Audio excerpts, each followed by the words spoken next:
Welcome back to the channel, ladies and gentlemen. It's time for another match day preview. The last game didn't go too well in the first week of the Premier League season, but we have the game against Southampton to talk about today. I'm going to pass you over to Ant. He's going to talk about the competition we have going on the channel first, and then we will crack on. Hi guys, it's Anthony here. As you've seen from our video last week, we are giving away a signed current 17-18 season West Ham top. If you subscribe to our channel, 250 subscribers, and we'll give the top away thanks to our amazing sponsor, Umbro.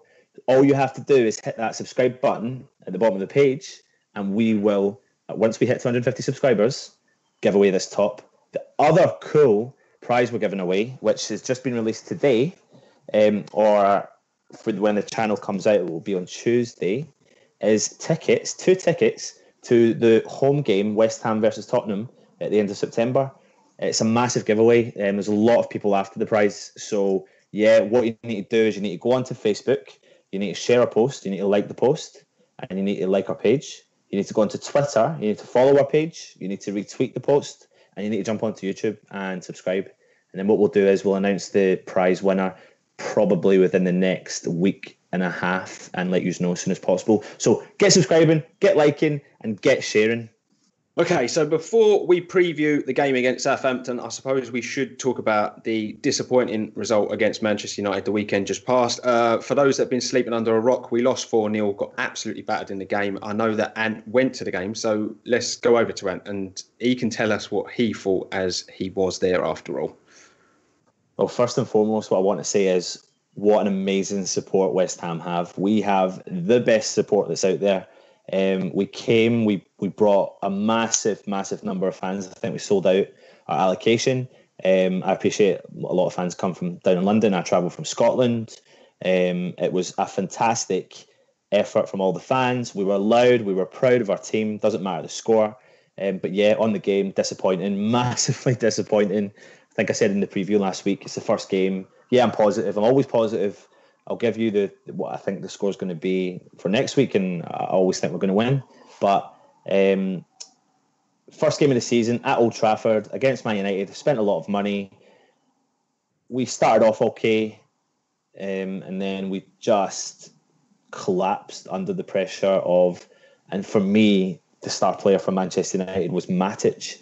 He controlled the game from the middle. Did you think the exact same, Dan? I thought he was brilliant. I thought he was immense. I was disappointed. I'm sure you see the text messages in the group chat. Bloody hell, I took to the chat and I was just like on a bit of a rant. But it was disappointing. I think the first 10 minutes we were all right. We controlled possession, but at no point did we really hurt them. And I think Matic completely controlled the midfield. Our midfield just didn't look at the races, didn't look technically gifted enough to deal with any of Manchester United's threats. And they just broke us down in the end. The minute the first goal went in, I thought the floodgates had happened. It was respectable with 10 minutes to go. That was the trouble. 2-0. I'd have taken 2-0. It was the 4-0 scoreline up, especially as I had my brother in my ear roll giving me grief all bloody day because Man U were that good, and you know they're going to be a tough team to beat this season. But the defence was awful. Masuaku really disappointed me in the game, as did Obiang in midfield. I don't know if you thought the same, Ant, but they were tragic on the day. Yeah, I did. I was really disappointed. I thought to myself, we've invested quite heavily up top, and we've brought in some decent midfielders. But what we didn't do was use the midfield. Obiang was up to his usual with regards to coming, trying to find the ball, trying to find the pass. Yeah, do you know what? I was massively disappointed by him, but I'm not going to hold him to ransom for one game. I just think he's had probably the worst game in the claret and blue of West Ham, and that was unfortunately the first game of the season against Man United. But I can forgive and forget him. The thing that disappointed me the most, though, Dan, was where we were situated in the corner just behind the goal. You were watching when West Ham were playing the ball out from the back. They were absolutely dismissing the whole of the middle of the park, the whole of the midfield. And it was when Reid got the ball, we were always looking for the cross-angled long ball up top. And Ogbonna was always trying to play the ball through the ground, but always dismissing the midfielders straight to Hernandez pretty much most of the time. And you'll have seen quite a lot of the times that Hernandez was hacked down quite a lot of the game. But do you know what? You're a centre half. The ball's getting knocked up. You're looking at a guy like Hernandez, who I thought played really well, and he's going to get halved every 2 minutes from the players. He was down in the park, dead legs. I thought he was going to come off injured really bad, like at some point. But it really disappointed me because when you look at the Man United, the way they played, they got the ball from the back. They played through the middle of the park to Matic and to Mata, and they let the midfield play and be creative. And do you know what? If they didn't have it, they can play the ball back. I don't care what anyone says. Sometimes we needed to pass the ball to Noble for him to play the ball back, because that would have actually stopped an attack from Man United rather than trying to find that pass right up the top. I don't know if you agree with me on that, Dan. Yeah, I do. It almost felt as though Bilic thought that the midfield weren't technically gifted enough. Like, he didn't trust that they could pass just to one another, just 5-10 yards. It's almost as if he didn't trust the midfield to do the job they were in there to do. I felt sorry for Hernandez. I really did. I thought that he didn't stop trying all game long. He was running the lines. He was coming to get the ball. But Man United, it was easy for them to mark because they knew we were going to completely ignore that midfield, long balls all day, and the defence of Man United just lapped that up all game long. Absolutely, too easy. Yeah. And I think the other frustration for me was the fact that when you're watching our players up top, apart from maybe Hernandez, none of them was doing the cross runs. They were all static again. I remember going to a game last year against Hull at Christmas time, and the biggest problem we had in that game, that was the one I think where the crossbar got man of the match. The biggest problem on that game was no one was making runs. Not a single player was making runs. And that's exactly what happened at Man United. The only player, for me personally, that I could see making an effort to move out wide and then run into the middle was Hernandez. He's a gifted footballer. There's no doubts about it. He's a proven goal scorer at every level and every team he's been to. We never played to his strengths. He was coming out wide, making the cross, running over the defender, and not getting the service. Now, we can sit and slag off players we had last year, but there's one player I'm going to talk about just briefly, and it's Zaza. And the reason why I'm talking about it is one of the first games he played for us, his runs were amazing, but he was never getting the service. And I'm slightly worried at the fact, and I've always said it from day one, yeah, we've got Lanzini and it's amazing, but we might need another creator in that midfield who can find that pass. Yeah, definitely. Again, I don't know if you agree with me on that, Dan. That'll bring us to a point that we're going to talk about in a little while, because Carvalho is that sort of player. We're being linked with him coming into the club. But like I say, we'll talk about that in a moment. But yeah, I do completely agree with you. We played with two holding midfielders. We're guilty of that far too often. It's Manchester United. They've spent heavily. They were favourites on the day, always were going to be. I was just disappointed with the performance. I was disappointed with the fact we didn't use the midfield correctly. The defenders looked a good yard off the pace. The one positive we can take from the game is Hernandez, obviously. He played very, very well. I was impressed with Arnautovic's work rate because if there's one thing that guy's been slagged off for the majority of his footballing career is the fact that he doesn't track back, he doesn't try hard enough. But there was numerous occasions where he was getting back, putting a foot in. I thought Zabaleta was probably our man of the match. He was excellent. Absolutely. I felt sorry for him after he took the yellow card, because the minute that he had that yellow, he can't touch anyone. And he was up against Martial and Rashford all day long. And at that he looked so fit. That's the thing. He looked really fit. But at that point in your career, 32 years of age, coming up against them two, only he could have dealt with that. Could you imagine Byram last season, the way he played, coming up against them two? It wouldn't have had the same result. The only one I was a little disappointed with was Joe Hart. He's shown a little class coming out on Instagram saying that, proud to, play for the club and stuff, but his positioning for that last goal was horrible. I don't know. There's part of me that disagrees with that, because I just think I watched him a few times, because there's a lot of talk last year about saying how he didn't have a commanding person in the back of the park, and Joe Hart came in and he was screaming, he was shouting off the ball, he was constantly doing it, and you could see once the first goal went in, it was disappointment. But then the second goal, which was the set piece, wasn't it? Yeah, free header. And it was a free header, and then at that point, that's when the team really dropped. Hart then came out and made a couple of good saves, a couple of shots that previously, maybe it's slightly harsh to say that maybe a previous goalkeeper would have parried away and maybe put it into the path of a defender. But I was happy with Hart, considering he conceded 4 goals. I I could see why we've got him. I can see how he would grow within our team. And yeah, like you said, he came out with a bit of class and said he's proud to wear the shirt and he wants to do it as justice next week at Southampton. But touching on what you said there about potentially a signing that we might have, don't know if it's hit a bit of a snag today, is William Carvalho. Yep. I'm going to be completely honest with you. I don't know a huge amount about him, but since his name's been linked with us, I've looked into him and he does look like a baller. But I know, Dan, you know him, or I've seen him quite a lot. So yeah, I've watched him play a little.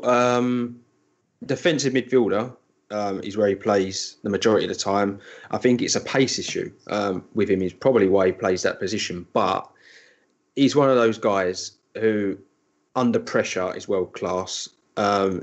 His passing ability is next to none. And, as much as I love Mark Noble, his passing isn't always the best. We need someone with a little more composure in there. And I feel like Carvalho, it probably is the only thing that lets him down is his pace, but he is an absolute baller. I watched him in the Champions League against Monaco, I think it was, last season. He was unreal on the day. He can fill in at centre-back. I think he played a few pre-season games there in centre-back and got man of the match. So, there's that option as well, because we've got a couple of players then that can do that, because Koyate can play centre-back. I don't know, this might be a little controversial, but for me, Koyate is probably one of our strongest centre-backs at the club. I've always said that that's probably his best position. I know he's brilliant. He's an absolute freight train in that midfield. But if you think about if you could get Koyate back next to Reed with Carvalho in front, it looks a very exciting prospect, that team, with how highly rated Carvalho is. I don't know if you have read much, but he was linked with United, Arsenal, Chelsea, all the big clubs, and it looks as though we're going to get him for about 40 million euros. It's just, I think it is just the fee that's being discussed now. Yeah. Again, like I said, I've never watched him before, but I did do your typical YouTube search and found some videos. Yeah, he does look like a ball. He looks commanding. I think I was listening to something on TalkSport today how they were talking about the midfielder who can get the ball and just spring a pass. And he looks like he's potentially that sort of guy. And there was a lot of talk about him coming in and partnering Kouyaté. I agree with you on the centre-half thing, but I also think he is, when he's played to his position, also equally our most effective midfielder. On his days, he's unbeatable, and I think if we play to his strengths alongside some of the other team, then it can only be a massively beneficial team. But again, I've seen going around social media a lot of people saying if we pull this signing off, this could be one of the signings of the summer. So that excites me. If we pull this signing off, not only have we signed ourselves, a world-class player, he's a Portuguese international. Ronaldo, rates him. He says he's unbelievable. Now, if Cristiano Ronaldo is rating you, then you've got to have something in the locker. I think that it improves players that we've already got, because if Koyate is to be played in a centre midfield role, then he won't have to hold anymore. He's going to become box to box. And I feel like that is where he's most threatening. And if we have got a player that's happy to sit in there in front of the, back four, and then it allows, Koyate to get forward, with Koyate and Lanzini behind, it comes back to that point you were just touching upon a little while ago, making chances. The more players we've got further up that pitch, the more chances we'll create, and the better it'll be for the strikers. So I think it's a win-win signing if we can pull it off. I just think a lot of the fans don't believe too much at the moment, because our board are not really renowned for spending that much money. But if they do pull it off, then I will eat my hat, because I have been slagging the board off for ages, and this will be one of the most unbelievable transfer windows to date. It's going to be unbelievable if they pull it off. No, I agree with you. And do you know what? Just, I don't want to go too long about it, but for me, if we do bring him in and we do get rid of, say, Snodgrass, who's linked to Aston Villa, there are a few other players. Now we've got Faguli's gone. I still think I know you said last week we feel quite strong up top once people are fit, but I just feel like we need to bring someone else in up top. I just do. I can't help it. I get that feeling that we just need a winger more than a striker. I'm sure you probably. I mean, I'm open to bringing in another midfielder. For me, I would bring in someone like Wilshere. Controversial. He's linked with what you've missed today.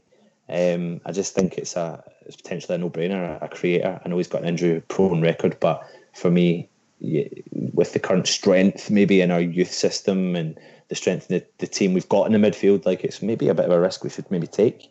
But yeah, I don't know what you think on that. But I think if we get him in and then strengthen elsewhere, then yeah. I mean, anyway, if we get him in, it will be the strongest transfer market we've had in many years. Yeah, definitely. If not the best. Yeah. Yeah. If we could, I think we need a winger. And if we bring in Carvalho, I'd still like to see us bring in a winger, especially with Feghouli going, Snodgrass potentially off to Villa. I still think we need a wide player, and then I think that's probably business done, shut up shop, ready for the season ahead, and just get to January. And if we feel like we need anything then to really push on, then maybe they can do the business then. But it'd be pretty incredible if they can pull this off. Yeah. As you're aware, we've got Southampton on Saturday, Dan, and after the kind of disappointing result at the weekend just passed, what do you think they can offer? What do you think the game's going to bring for West Ham and for Southampton? What threat do you think Southampton have? Currently, not much, because they finished the end of last season a bit goal shy. They've started goal shy, but they're a good team. We can't underrate Southampton. I think the Van Dijk stuff is really affecting them at the minute. The whole, rebelling, wants to transfer, not going to train. I actually think it's affecting them a little bit. I think it's starting to affect Southampton mentally, that there is not a season that goes by that they don't lose one of their star players. I honestly think that's starting to affect them. They're getting good money for these players, but because of the level of club they are, they're on the same level as us. They're not able to attract world-class players like your Man Uniteds and your Cities are. And I feel like we need to take advantage of this fixture. We haven't started too strong. I think we expected to lose against United, but this one we got to go for it. We just got to go out there and attack from the off, because if we get 2 goals, we potentially win this game, because Southampton are not scoring much themselves at the minute. I don't know if you agree with that, Ant, but yeah, I do. I think I definitely agree with you on the previous history of Southampton's transfers. It's going to catch up with them someday. You can constantly bring in money to the club, but if you don't sign the right players all the time. And Van Dijk, do you know what? Like, I don't watch a lot of Scottish football, even though I live in Scotland, but a lot of my friends, when they played at Celtic, said this guy is going to make it and go to the next level. And I think he has proven that he will take it to the next level. And he is a good defender. He's like your old school centre half. He'll win tackles. He'll win every single header. And he is now a big name at Southampton. And for me, I think the rumour is 60 million-ish. Yeah. I think he probably will go to Liverpool, because I know how Southampton and Liverpool have this secret deal they've got where they sell players to each other. But it is affecting them. I don't really know how much business they've done in the summer. I've not really seen the name flying about. I know you, just for you guys' reference, Dan does his own channel. He's got a Premier League show on that channel. Dan will tell you about it in the show and put some links in to subscribe. So Dan gets to watch a lot of the other teams. And again, Dan, what do you think? Like, do they have? They've not added much. They added Lamina, didn't they, recently from Juventus? He was a player we were linked with, actually. Yeah, that's right. Yeah. I think that's a good signing for them. But then they're another Arsenal. They're overloaded in certain areas. Midfield especially. I feel like Gabbiadini come in last season, did pretty well for him, was scoring a lot of goals to start with, but I'm not sure. Has he started the season? Was he injured still? Because I know he was injured towards the end of last season. They need a goal scorer. They need to spend money up top. They've got Charlie Austin, who's injury prone. He's in and out of the team. But there's threats. Yeah, well, we've got the chairman to thank for that, I think. Yeah. But I think they've got threats. Ward-Prowse set pieces, unbelievable. Nathan Redmond, he'll get at you. They've got Tadic. They've got the new guy I've spoken about, Lamina. Is it Romiel, the holding player as well? He looked very good last season. So there's threats it's there. They're a good team. I just don't know if mentally they're there because of the off-field antics. I think it's affecting them. And like you just said, you can only go so long selling your best players. You can't keep selling your key player each and every season. Van Dijk looks like a brilliant centre back. 60 million is a ridiculous fee. Silly season continues, but he's going to end up somewhere like Liverpool or Chelsea before the window closes for sure. But we just need to take advantage of the fact that back four is not as strong as it usually is. They played Yoshida at centre back. I feel like he's a good player, but I feel like he's someone you can get at. They're good at fullback. That's where you're not going to hurt them down the flanks. Cedric and Bertrand are good defensive fullbacks. They get forward, but they're good defensive fullbacks. So it's going to be a tough game. We're going to have to show a lot more. We're going to have to use our midfield, but attack is the only thing. Do we have any players coming back? I know there's always talk. I know Antonio played the game last week, and I think he came through that unscathed, and he's feeling fit.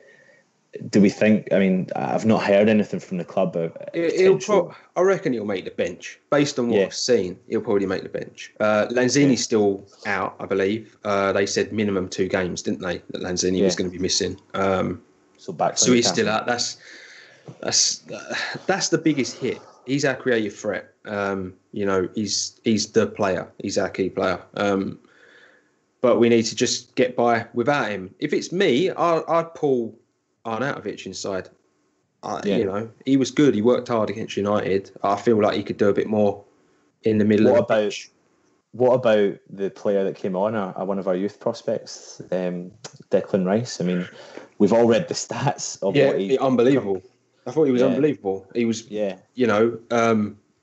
talking about Zabaleta being man of the match. If Declan Rice had played 90 minutes, he'd have been man of the match. He was incredible. What was he on for? 20 minutes? Something like that? Did he come on? I thought it was maybe a little bit longer. Maybe I think it was I don't know the full stats, but when he came on, it was, to be honest, it was a surprise. I remember he completed 96%. I think he completed 96% of his passes. 22 out of 24 or something. Unbelievable. He was brilliant. He looked up for it.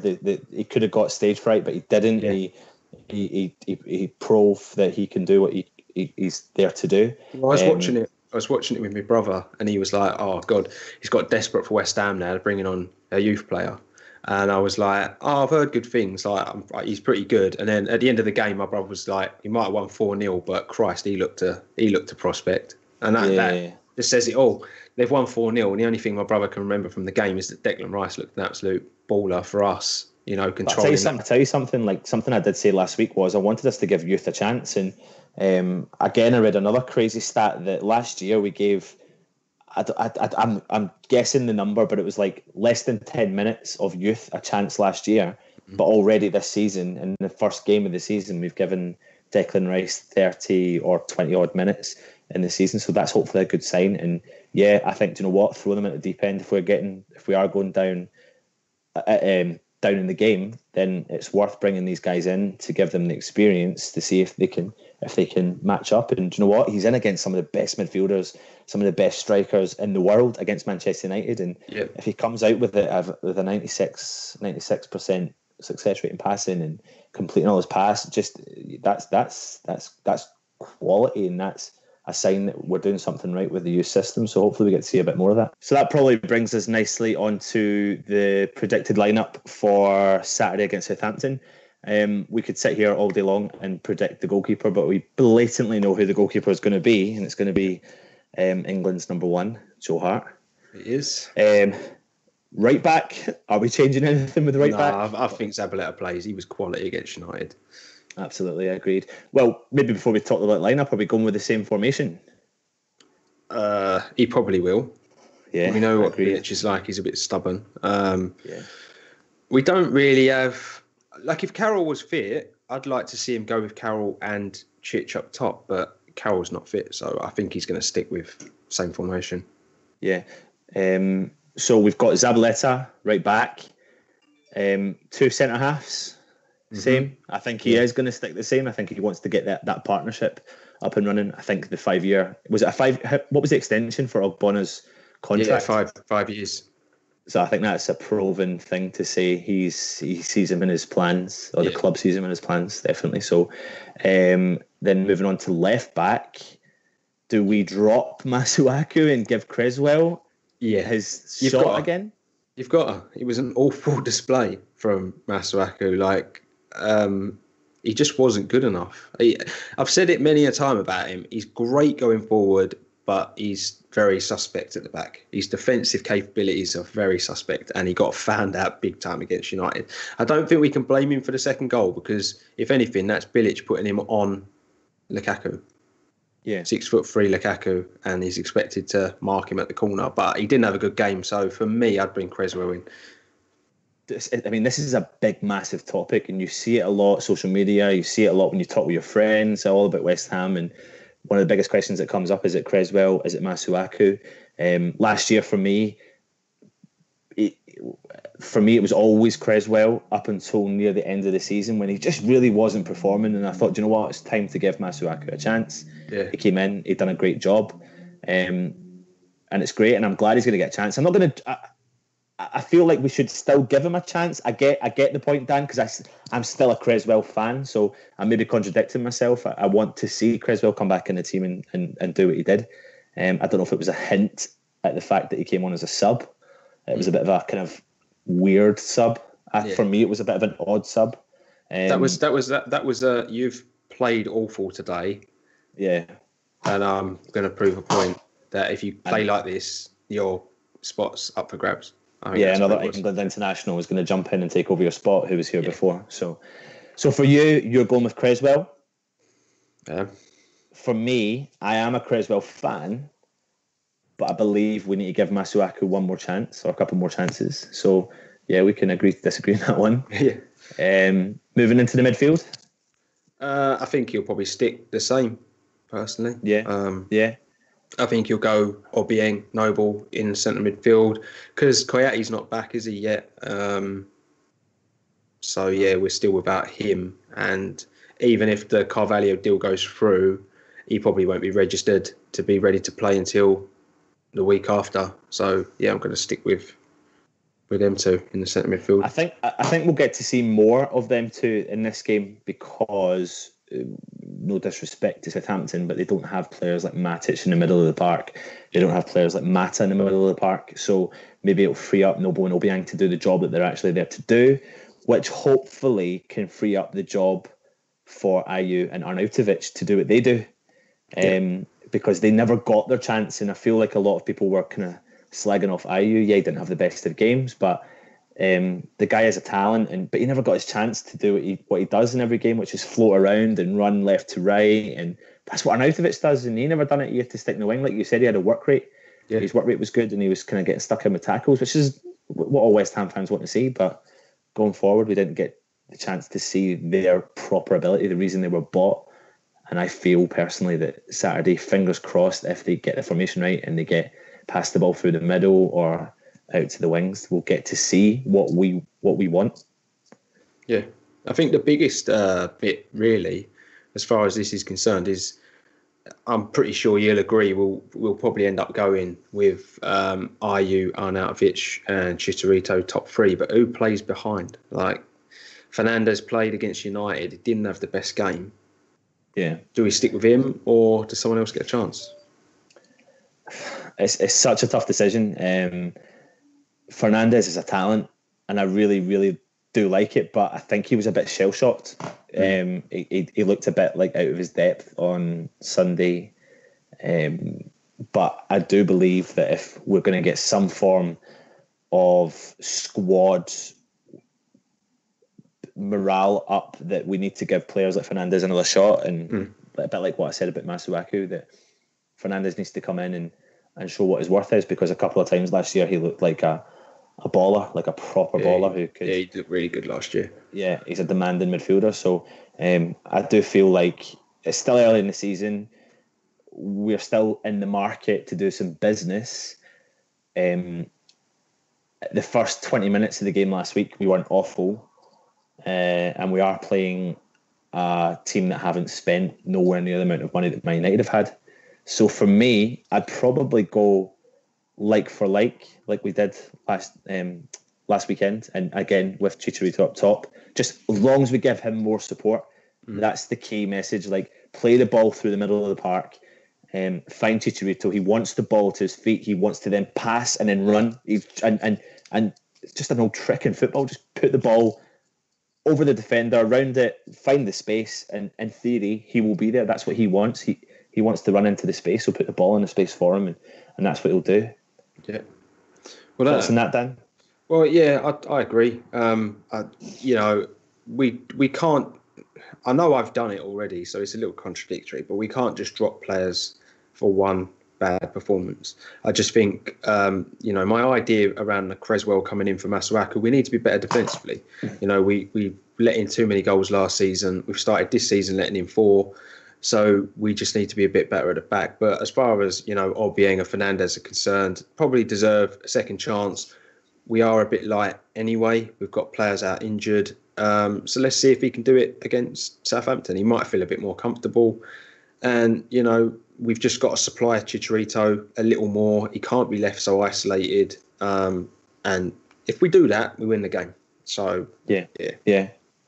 Well, brings us perfectly onto predictions for Saturday against Southampton.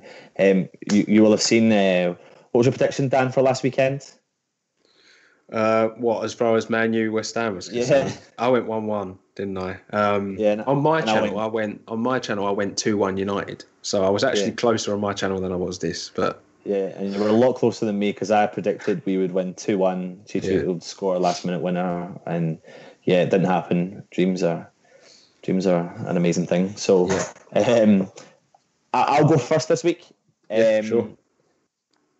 Same team, and change a few things, get the morale up in the team. Maybe just forget the Man United game, learn from the mistakes, start the season as of Saturday. Feed Chicharito with the ball. I just think we need to get him. He needs to get a goal early doors. Just get that goal early doors, and hopefully he'll be flying for the rest of the season. But I'm going to go for a 1-0 victory to West Ham. I think if we can get 3 points in the second game of the season away from home on the lead up to moving back into our home after not being there for a long time. Even though we've got Newcastle first, it will just help us massive with our morale, and then players coming back, challenging for spaces. People don't feel that comfortable and knowing they've got someone looking over their shoulder, wanting to take over their place. So I'm going to go for a 1-0 victory. It's not going to be easy, but we'll get the victory in the end, and hopefully it's going to be our main man Hernandez up top. Dan? My score prediction this week, a bit more positive. I'm going with a 2-1 West Ham. I think Southampton will get a goal, mainly based on the fact that I've said they're shy of goals at the moment, and you can put your ass on it that when teams are like that, they score against West Ham. Something will happen. I'm going to go 2-1. I think Chich will score. Don't know who'll get the second, but I'm going for 2-1. I'm going to be positive this week. We need to get 3 points. If it's not in this game, the next one, it's not easy starting the first 3 games away from home in the season. So we've got to take something before we eventually play at home in September. So 2-1 for me against Southampton. So there you go, ladies and gentlemen. That's the preview for another week here on the Irons United channel. Now, before we wrap this thing up, do remember to go over to my channel. It's Fan Dan Goals. I will stick the link in the description below. And it's going to just let you know about the competition one more time, and then we'll be out of here.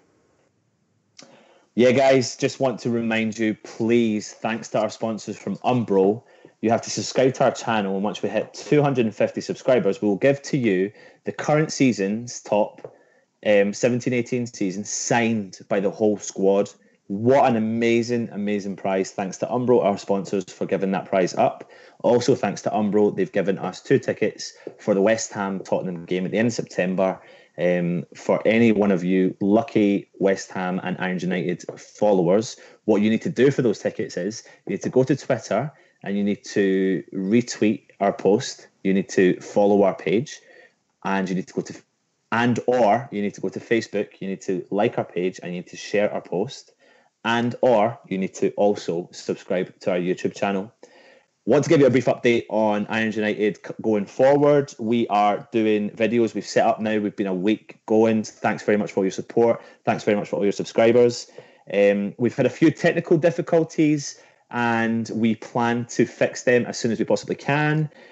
Keep your eye out for our international show where Richard, our South African resident, and myself will be presenting to you and inviting people from all over the world who are West Ham fans to come on and have a discussion about all things West Ham, what it's like supporting West Ham from abroad, and any recent news to do with West Ham.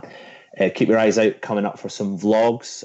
Dan and our other colleague Jack will be participating in bringing us some amazing vlogs. So I'm really looking forward to getting that content out. Also, Jack's going to be doing our Request a Bet. I'm really excited about this channel and this series we've got. Just a quick explanation. He's going to be playing FIFA against, say, Southampton for the weekend. And he is going to give you a rundown of whatever happens in the FIFA mode. It gives you an idea of what you could go and bet for the weekend. So it's a Request a Bet idea. Really, really excited about that. We've got some other exciting stuff on the way for you. So please make sure you subscribe, enter a competition, make sure you follow Umbro because they're our sponsors. And yeah, thanks very much. We are Irons United.